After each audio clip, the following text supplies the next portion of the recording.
Shaw, PIO for the City of Austin, and I am the moderator for today's media availability.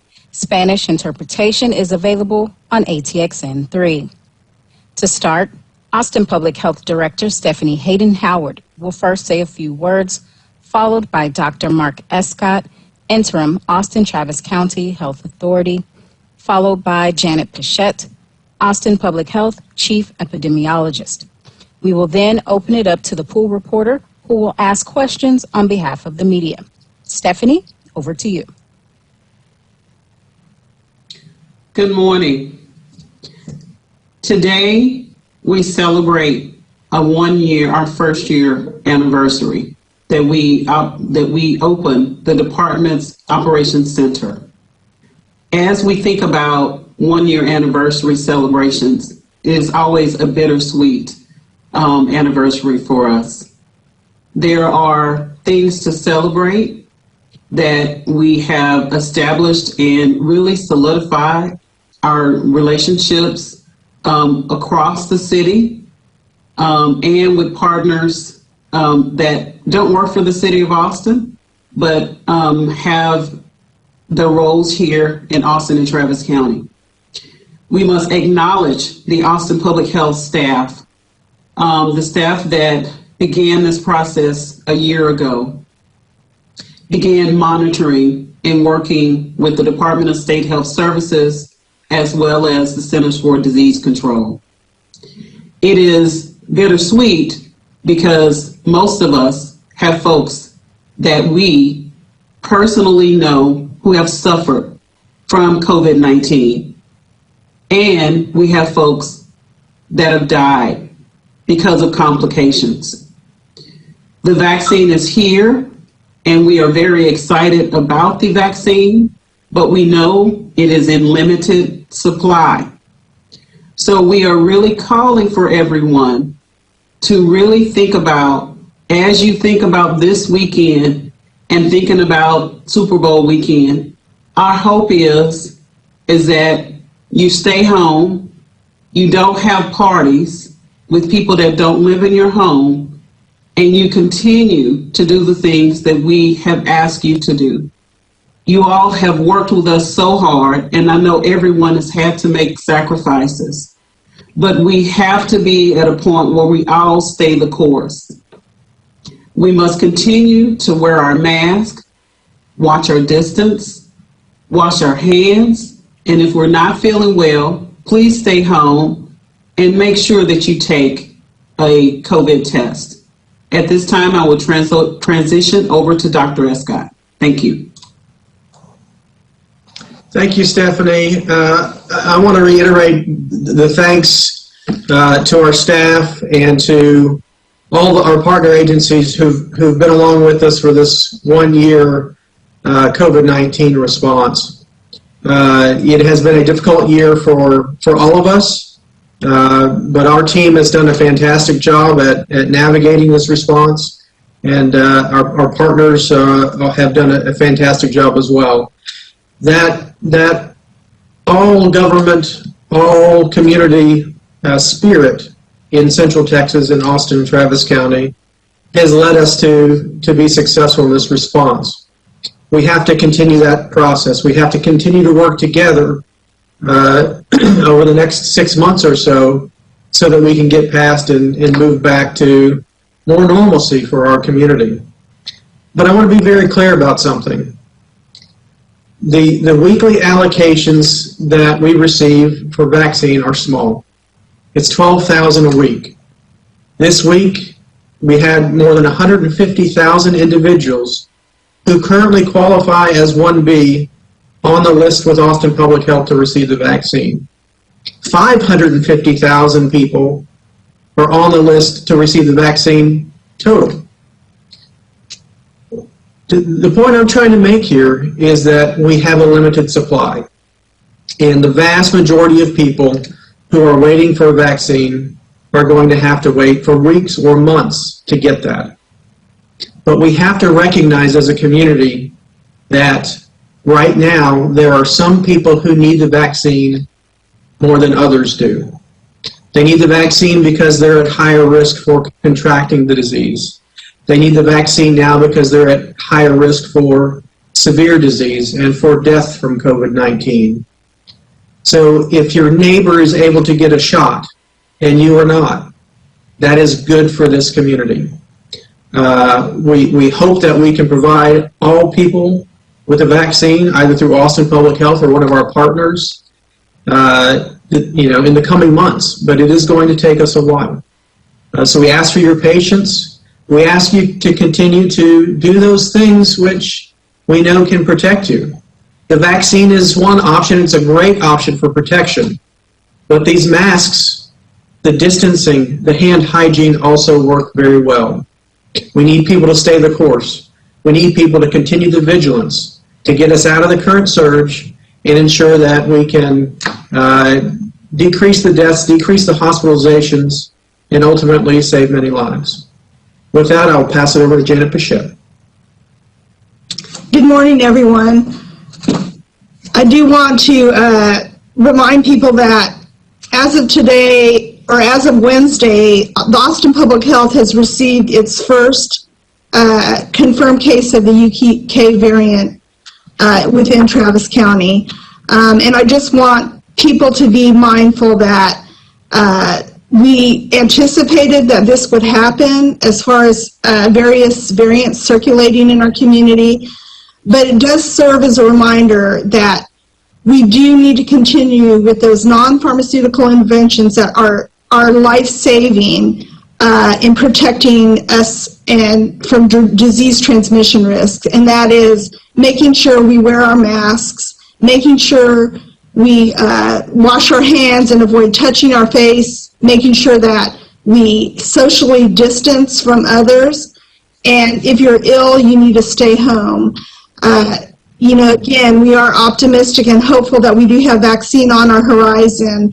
And as the weeks progress and we progress through these very frustrating times, we will continue to have additional vaccine rollouts. I'm very optimistic that Johnson & Johnson has applied for emergency use authorization for their new vaccine, which will provide some additional vaccine resources to our community.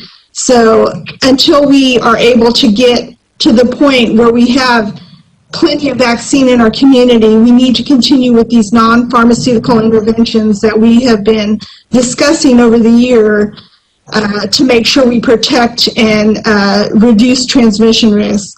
As we enter this weekend for Super Bowl Sunday, as both Director Hayden Howard and Dr. Escott have mentioned, we need to make sure we know these social gatherings are prime events for disease transmission to occur, and it's all the more important that if you celebrate, you make sure that you do those activities and distance and mask. We encourage you actually not to celebrate in a group gathering. Our case counts continue to remain at a very high level. While they may be flattening out and we do see reductions in hospitalizations, we still continue to see high numbers of cases coming in on average every day. And with that, I'll go ahead and turn it over to our media facilitator. Thank you. At this time, we will open it up to our pool reporter, Sangeeta Mignon from KUT. Sangeeta? Our first question is from KUT. APH said vaccine appointments are now being released Tuesdays and Thursdays. What time are they released those days? It's our understanding that on those days, APH is sending emails to some eligible individuals in advance to let them know appointments will soon open. When should these individuals know to check their emails those days?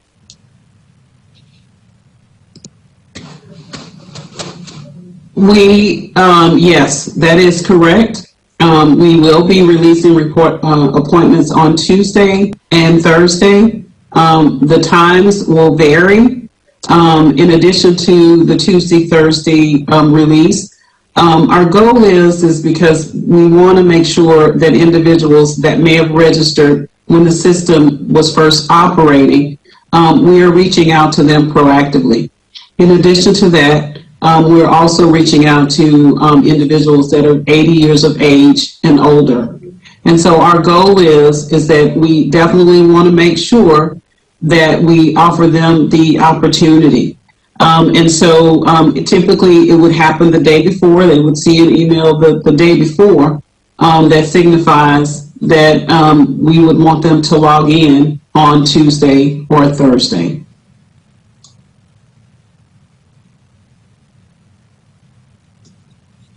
The next question is from KXAN. Will you be recommending City of Austin code enforcement increase their patrol this weekend to monitor restaurants and bars ahead of Super Bowl Sunday? If not, what extra steps is the city taking to ensure public safety this weekend? The enforcement team is not only code enforcement, it is a team of city as well as county enforcement personnel. It is environmental health services staff, as well as APD and the fire marshal. And so they typically, as we are, they have a calendar of events where they are able to increase their enforcement efforts. And so this weekend, that will be the same. They will continue those enforcement efforts this weekend. I'll add on to that. It's important for us to remember that, as we've been saying for the past year, we can't enforce our way out of COVID-19. We do really need folks to heed the warnings, heed the advice, follow the recommendations, and make decisions which are going to protect themselves, their families, and their community. We have seen a lot of household spread from individuals who perhaps were not careful, were involved in social gatherings, and they bring it home to their family. Sometimes it's siblings, sometimes it's parents, sometimes it's grandparents. And it can have a devastating effect. So ultimately, we need folks to continue to make the decision to stay home, to only go out if they have to, and to celebrate Super Bowl at home with their own family who live in their household. The next question is from the Austin American Statesman. Some Travis County residents in the B1 group on Thursday received emails from Austin Public Health letting them know of available vaccines, but experienced several glitches while trying to pick a date and time before another error message appeared that doses were all taken. How does Austin Public Health plan to fix these website issues in the short term to ease frustrations with the system? When can residents expect the changes? So our IT team is working around the clock to address some of these glitches. We're aware of them. We've got a team working on it. We've got external consultants helping resolve some of these issues. We want to build the functionality, make it better and more user-friendly. Ultimately, the challenge we have is that there's not enough vaccine, that we're struggling with 12,000 doses a week for a city of 1.2 million, 1.3 million people. So our hope is that at some stage we can transition to, like we do for testing. And you register, and as soon as you register, you get a spot and you book it. We're months away from that. And ultimately, until we can get to that stage where folks can easily register and schedule for a vaccine, we're going to continue to struggle with these IT challenges. But our team is working hard and feel confident that as the weeks continue on, that interface between Austin Public Health and the public for vaccination will continue to improve. And I'll just add that the IT group is definitely taking feedback that we have received from the community about issues and continue to troubleshoot those things. We're equally as frustrated on our end. We want to make sure that people are getting vaccine, and it is very difficult to know that people are having such difficulties getting in and pre-registering into our system. As Dr. Escott said, we have over 500,000 pre-registered folks that are signed up for receiving a vaccine in our system, and we're relying on the supply that's available to us. We know, and we've experienced this even during H1N1, it's a simple economic lesson in supply and demand that, we had a lot of people who were very anxious to get the vaccine and continue to be anxious to get the vaccine, and we're just trying to address and make sure that we can meet the need. But at some point, more vaccine, as it becomes available, will begin to be allocated to our community partners, which will help alleviate some of this demand that we currently have. So we ask for patience and continued patience from the community. We know this is a difficult time, and we will try to troubleshoot any issues that we come across as quickly as possible. The next question is from KOOP Radio. The Texas Data Quality Coalition suggests that capturing demographic data is necessary for serving our community's health needs that have otherwise been masked or erased away. What is the data showing about APH's vaccination of local communities of color who are suffering the consequences of community spread more than white neighbors?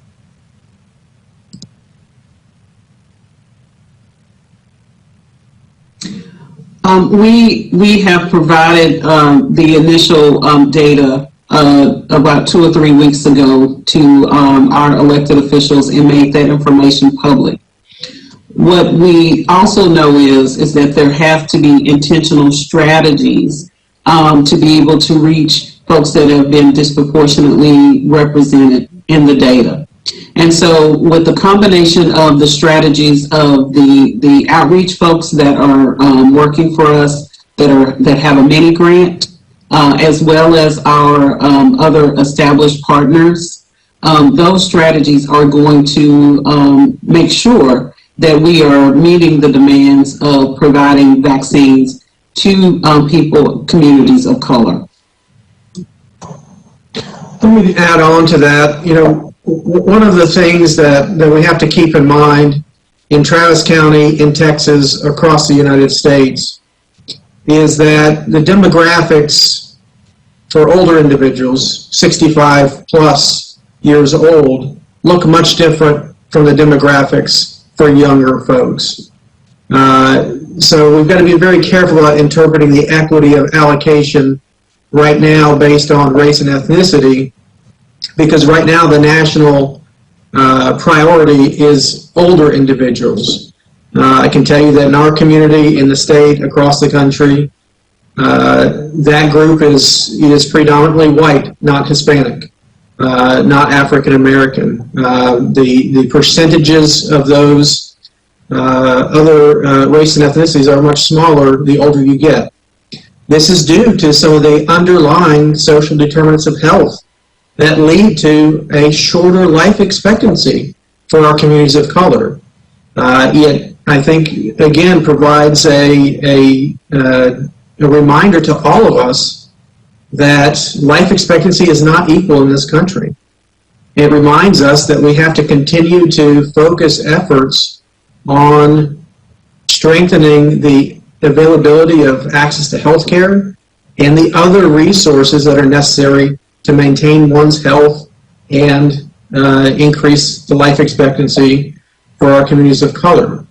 But, I think that as we gather more demographic information, both locally and across the state and country, we do need to pay close attention to how that vaccine is being allocated, particularly once we get beyond that 65 plus age group, to ensure that we are able to reach the communities that have been impacted. APH is working hard. The city and county are working hard on strategies to ensure that we are able to effectively reach those communities, and we'll continue to do so throughout this vaccine rollout.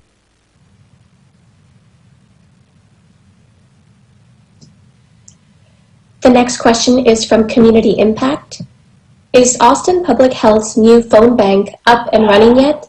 Will you release data about how many people have been reached through that resource? The partnership that we have established with Travis County will begin those efforts starting on Monday of next week. We also are looking at this for more of a comprehensive call center model, where we have the Travis County Partnership, our existing nurse line, our connectivity to 311, as well as our equity team that are providing outbound calls as well. And so we are looking at this through a comprehensive call center site. And so that will be operating as of Monday.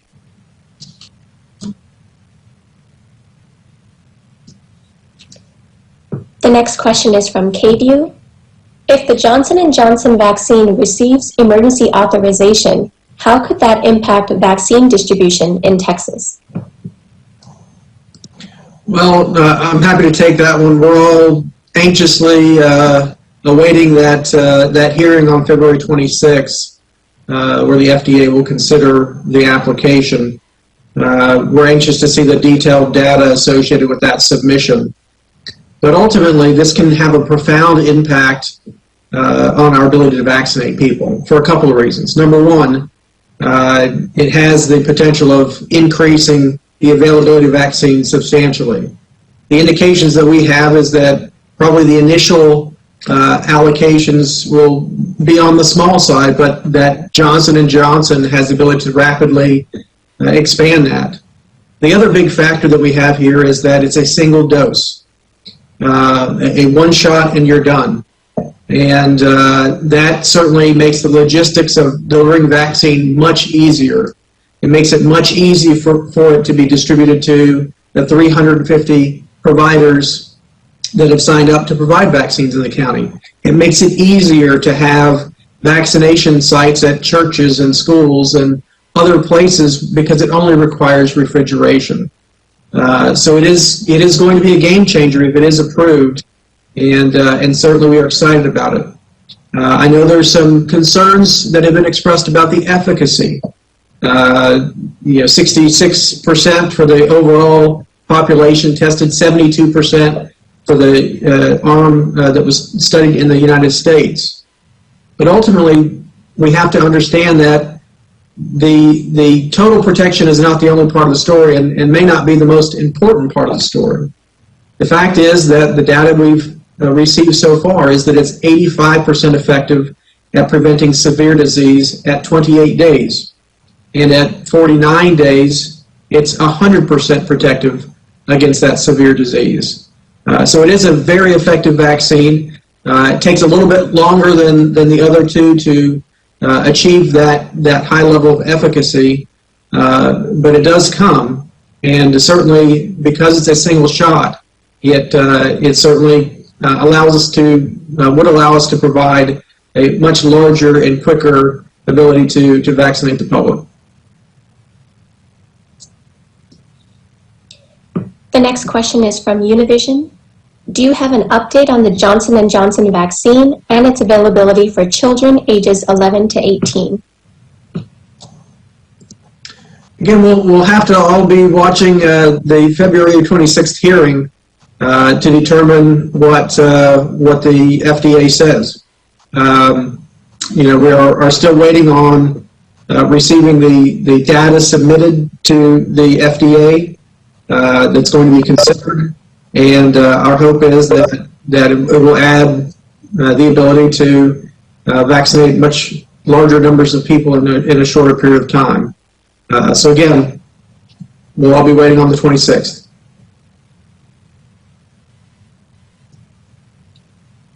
The next question is from the Austin Chronicle. In Austin Public Health's joint briefing to the city and county earlier this week, Director Hayden Howard said that the demographics info for the first week of APH vaccine distribution would be available by this Saturday. Is that still on track, and where will it be published? The goal is to deploy our dashboard on our COVID-19 site with the rest of the dashboards. Just letting folks know that this is an initial starting place for us, and it will only be Austin Public Health's data.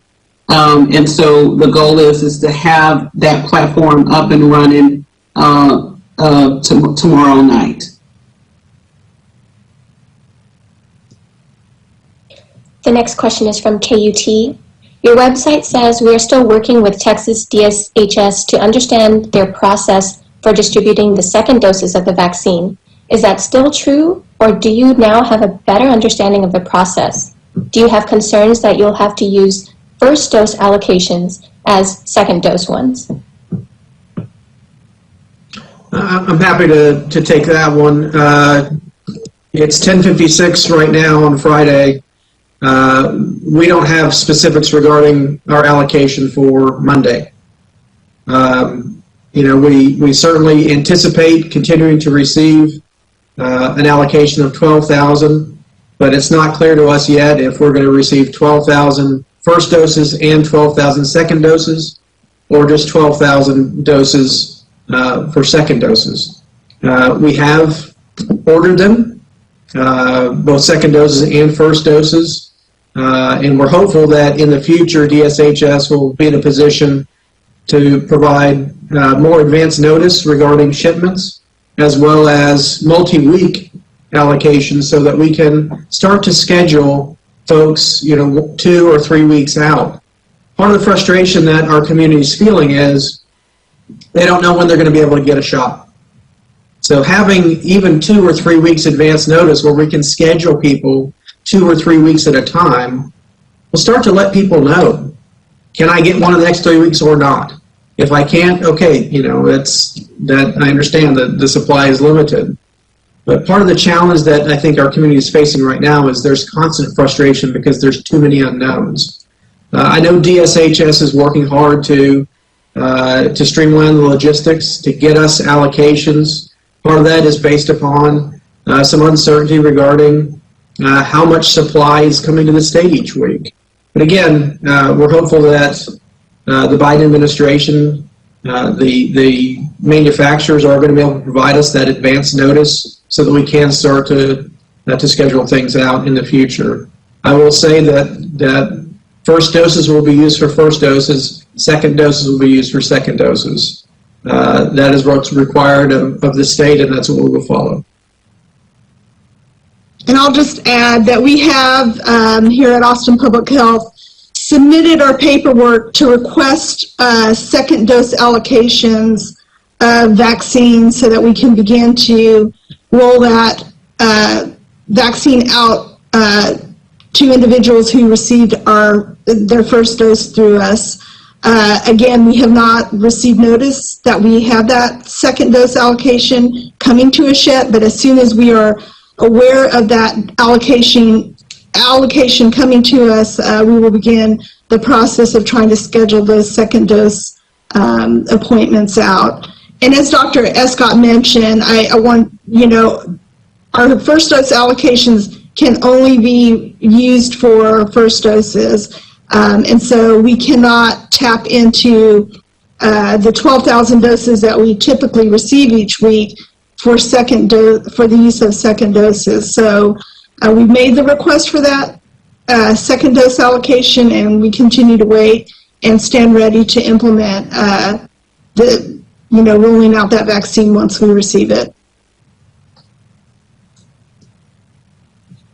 The next question is from KXAN. Austin Public Health released a flowchart to the public and media earlier this week, which was then widely distributed, which later had to be revised and corrected on 2 separate occasions.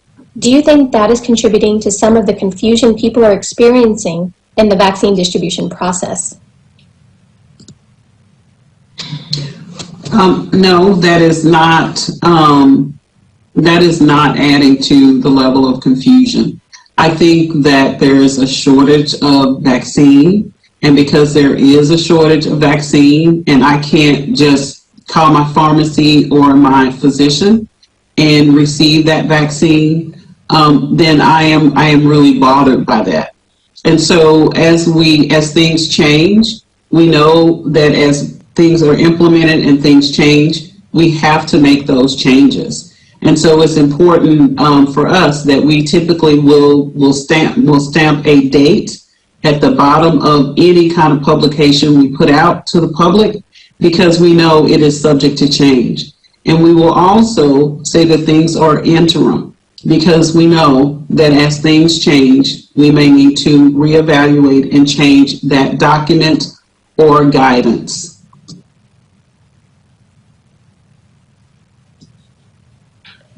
The next question is from the Austin American Statesman. Just to be clear, residents 80 and older will not receive an email 2 hours before vaccine appointments are going to be made available on Tuesdays and Thursdays, like Hayden Howard told commissioners on Tuesday. Hayden Howard said today that alerts would be sent the day before. Can we please have a detailed explanation of this process to avoid further confusion? We are going to do a couple of things, because what we're finding is individuals that are 80 years of age and older, they typically are not checking their email on a regular basis. So when we are working with our Travis County call center, they are going to call them as well, because we have to have a process where individuals that might not be on email will have the ability to schedule an appointment.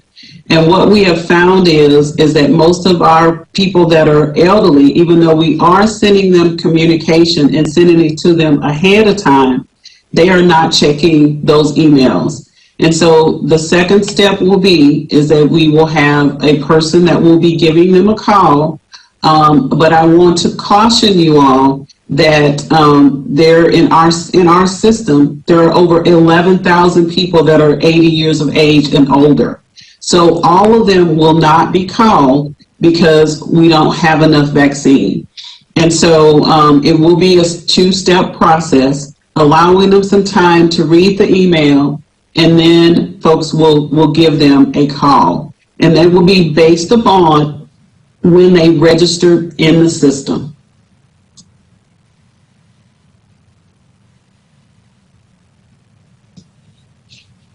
The next question is from KOOP Radio. Can any plan to inoculate all those in just Phase 1A and Phase 1B succeed, even over an extended period, without fully engaging the 350 plus APH commercial partners? I think that, it's going to be very difficult for APH alone to vaccinate, the 150,000 that we have now in a timely fashion. I think traditionally we depend upon our partners in the community. When we look back at H1N1, the vast majority of vaccines for H1N1 was done by private partners as compared to Austin Public Health. We expect that as vaccine supply increases, that more and more vaccine will be distributed to those other partners, those 350 other partners, to HEB, to CVS, Walgreens, Austin Regional Clinic, Baylor Scott & White, Ascension Seton, and others, to help in this process. The challenge that we have right now is there's a very limited supply and a very focused group of people who qualify for it now, who we want it to get to right now. And that means that a focused effort that's efficient is of benefit at this stage. And that's, the mass vaccination sites that we see now. I expect that as we enter into mid-spring to late spring and the vaccine supply increases significantly, that we'll start to see more decentralization of the vaccination effort and see it more commonly in those pharmacies, doctors' offices, and other clinical settings where people may traditionally get their vaccines for things like flu.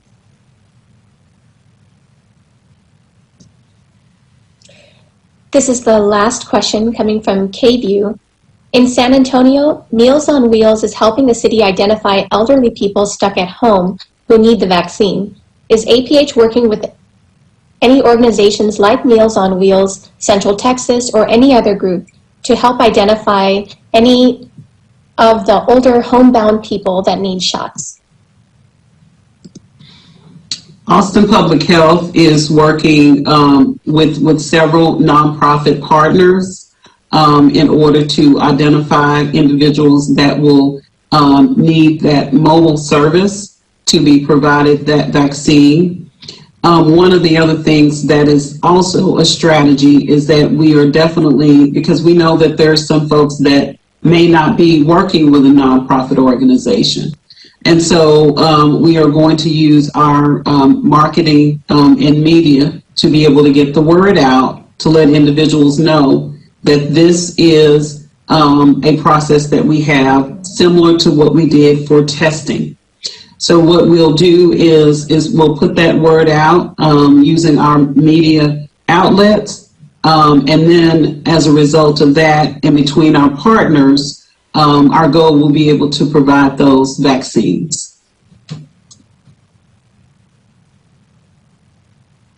Thank you, Stephanie. At this time, we will go into our closing remarks.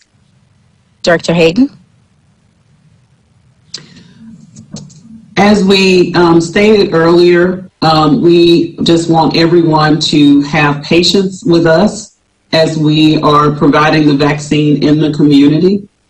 As we move through this weekend, knowing that it is Super Bowl weekend, our hope is that you will not attend parties, you will not host a party, that you will have a viewing party at your home with the people that you live with, because our goal is that we must stay the course.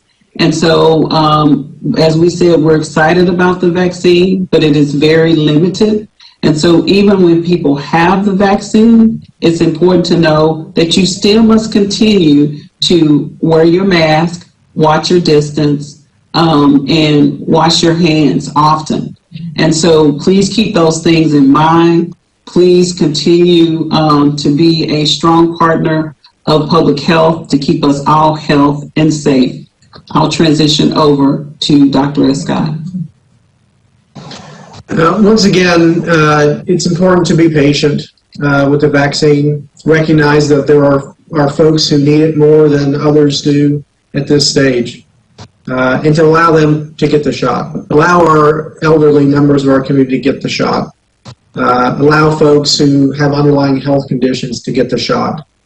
There's a lot of gamesmanship going on right now with vaccine administration around the country, where folks are being dishonest. They're putting themselves ahead in line when other folks need it.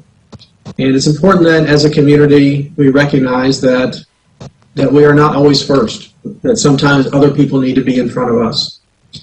So we're asking people for patience. We're asking people to ensure they're reaching out to their loved ones who may be older, who may have underlying health conditions. Ensure they've signed up for vaccination. If they're not computer savvy, help them out. Get them signed up. Ensure they're in line. Again, we have more work to do. While our numbers are falling, our hospitalizations, our case numbers are falling, we are still around where we were in the peak this summer. So we've got a long way to go still in order to put ourselves in a better place to protect this community and allow us more opportunity to get folks vaccinated. So please continue to do your part and stay home and stay safe. And I'll just add that, again, we do have our cases counts falling. I just want to remind people, we still, as Dr. Escott mentioned, our case counts still are at the level that we saw at the peak in July, on average 600 new cases a day. So we need to be ever more vigilant. We need to continue to be vigilant about reducing our disease transmission risks. We have new strains circulating in our community, as evidenced by a new case confirmation on Wednesday of the UK variant in Travis County. We anticipated we would see these. I imagine over the course of the next few weeks, we will continue to see additional cases pop up as serological testing continues or genome sequencing continues. So, it just is a reminder that we do need to continue to be vigilant and practice our prevention measures that we've been discussing over the course of the last year, and that's to make sure you wear your mask, you socially distant, you avoid confined spaces, avoid touching your hands and face, making sure you're washing your hands frequently, and staying home if you're ill.